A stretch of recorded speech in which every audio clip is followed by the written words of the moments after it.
Hi there, I'm back in the kitchen again. You're probably getting tired of me saying that, but today we're gonna make cow patty cookies. Now, some people call these no-bake oatmeal cookies. Some people call these hobnobs. I'm pretty sure I grew up calling them cow patty cookies. So anyway, I'm going to show you how we're going to make these. So I have all my workstation stuff set up. I have a pretty heavy duty pan here. You don't have to have that, but I like to use a bigger pan because this will boil up just a little bit. I have granulated sugar. I have milk, and again, this is just my 0% fat milk that I use. I have butter. We have oatmeal. Now I like to use quick cooking oats. Ideally, I think you probably would want to use old-fashioned oats, and I have used both. But I'll be real honest with you, old-fashioned oats make a tougher cookie, I think, and there is lots of fiber in the old-fashioned oats, and if you like to eat more than one cookie at a time, that might not agree with you. Just saying. We need peanut butter, creamy peanut butter, we need vanilla, we need salt, and we need cocoa. Now, can I take just a minute? I ordered Hershey's cocoa, which is what I always use. That is my go-to cocoa. And this is what I got. I got Great Value baking cocoa. I don't have any other cocoa, so we're gonna just go with it. It is what it is. It's cocoa. It might not be what I'm used to, but that's all I have right now. So anyway, we're gonna go with it. Okay, so we're gonna get started here. So what you do is turn your stove eye to a medium-high. Medium. You need a whole stick of butter, and I just put that right straight into the pan here. Get all the little goodie off of it. Now, if you keep your butter cold, you'll want to cut it in chunks, cut it up in pieces so it will melt faster and more evenly. Okay, so we put the butter in there. We're going to add sugar. So we need 1 3/4 cups of granulated sugar. So we're going to put that. And honestly, my butter is just starting to melt. I just dump it in. It's not so hot that it's gonna scorch it right away, and it just kind of gives it a head start, I guess. So there's a half, and then a quarter. That's 1 3/4 cups of granulated sugar. You have your butter and your sugar, and we need our milk. So we need about a 1/2 cup of milk. I'm going to use my cute little fancy smancy measuring cups that Leanne and Kaylee and Chase got me for Mother's Day. So it's a 1/2 cup of milk that goes in the pot ready to cook. And then we need 3 tablespoons of cocoa powder. Now I know it's not scraped off, but that's just how I measure this. And I'm a little antsy of whether this will have the great deep cocoa taste that I need it to have. Hopefully it will. Okay, so what we're going to do from there. Now, here's the deal. So that's all that goes in there. So it's sugar, milk, butter, and cocoa. And you're going to leave this in this pan. And you're going to kind of stir it around, get that milk and stuff mixed up in there, get the sugar off the bottom of the pan. And allow this to start heating. Your butter will melt. And then what we're going to do, and I'm going to stay on here this entire time, just so you can see. These are really easy, but you really do need to have your things ready to roll, because there's a lot of things happen last minute that you need to have ready. Okay, so this is going to start heating. So here in a few minutes, when it starts heating more, it'll start bubbling. And I'll show you what to watch for. Once it gets to a certain point of boiling or bubbling, we're going to cook it for exactly 2.5 minutes. 2.5 minutes. I've seen a lot of recipes and they say different things, but 2.5 minutes works for me. That is if you get it to a certain point before you start timing it.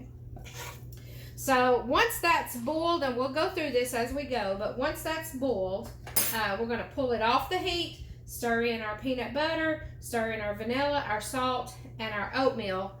Stir, stir, stir, and then it is really important from that moment that you get it on your wax paper. I have a wax paper. You can use parchment paper. I've probably used aluminum foil before if I didn't have wax paper. You just want something that it's able to set up on, because it needs to sit until it cools and it hardens up, and then you can peel those off really easy. These cookies don't have to be refrigerated. They're kind of they're just a solid cookie. Okay, our butter is getting melted. It's almost all melted. Now, if you had refrigerated butter, it's not going to melt that quick, and that's okay. That's okay. You just need to let it get melted. So what I do, now listen, this is how I do. Once this starts bubbling, gets to a point of boiling, I don't stir it anymore. I don't. I start timing it and let it bubble. And then when 2.5 minutes is up, I take it off the heat. That stops that cooking process, and I'm able to add my other items. So I'm going to show you when it starts boiling what it needs to look like when you start timing it. Now, normally I would set my timer on my phone, but I'm videoing with that, so I'm going to have to really pay attention to my second hand. I have set a microwave timer before. Whatever you use for a timer, you can set for 2.5 minutes. Normally what I would do is have my timer set for 2.5 minutes. I would have it ready. And when this reaches the proper boiling point, I hit start. And that way there's no mistake. There's no mistake of what time did I start that? How long has that gone? Maybe another few seconds, that kind of thing. Because it really just needs to go for 2.5 minutes. So I can see movement in the pan a little bit, not nearly what it needs to be, and I'll show you. Basically, you'll start seeing bubbles, and I usually will stir it a little bit. But when it gets to where there are little tiny bubbles across the whole top, you'll know that's when you need to start timing it. These are my favorite cookies. My favorite. I justify eating these for breakfast because there's oatmeal in it and peanut butter. That's healthy, right? Oatmeal and peanut butter. That's why I don't make them with old-fashioned or old-fashioned oatmeal, because I like to eat so many of them. Okay, we're starting to get a boil here, but I'm going to show you when it gets to the point it needs to be what it looks like, so you will know when you make these, that's what it looks like. So we're starting to get some bubbles. I'm going to hold it over here so you can watch it too, just in a second. You really want to see bubbles over most of the top of it. So as you can see there's a lot of bubbles there, and it's just about reached all the way around. You've got some boiling. There's a little area here, but for the most part, the whole top. So now is when I'm going to start counting. 2.5 minutes, okay? And then we're just going to watch. So I'm not sure what happened there. The video cut off, but my pan is a heavy pan. So we are right now 2.5 minutes. So we're going to turn the stove off, remove that from the heat.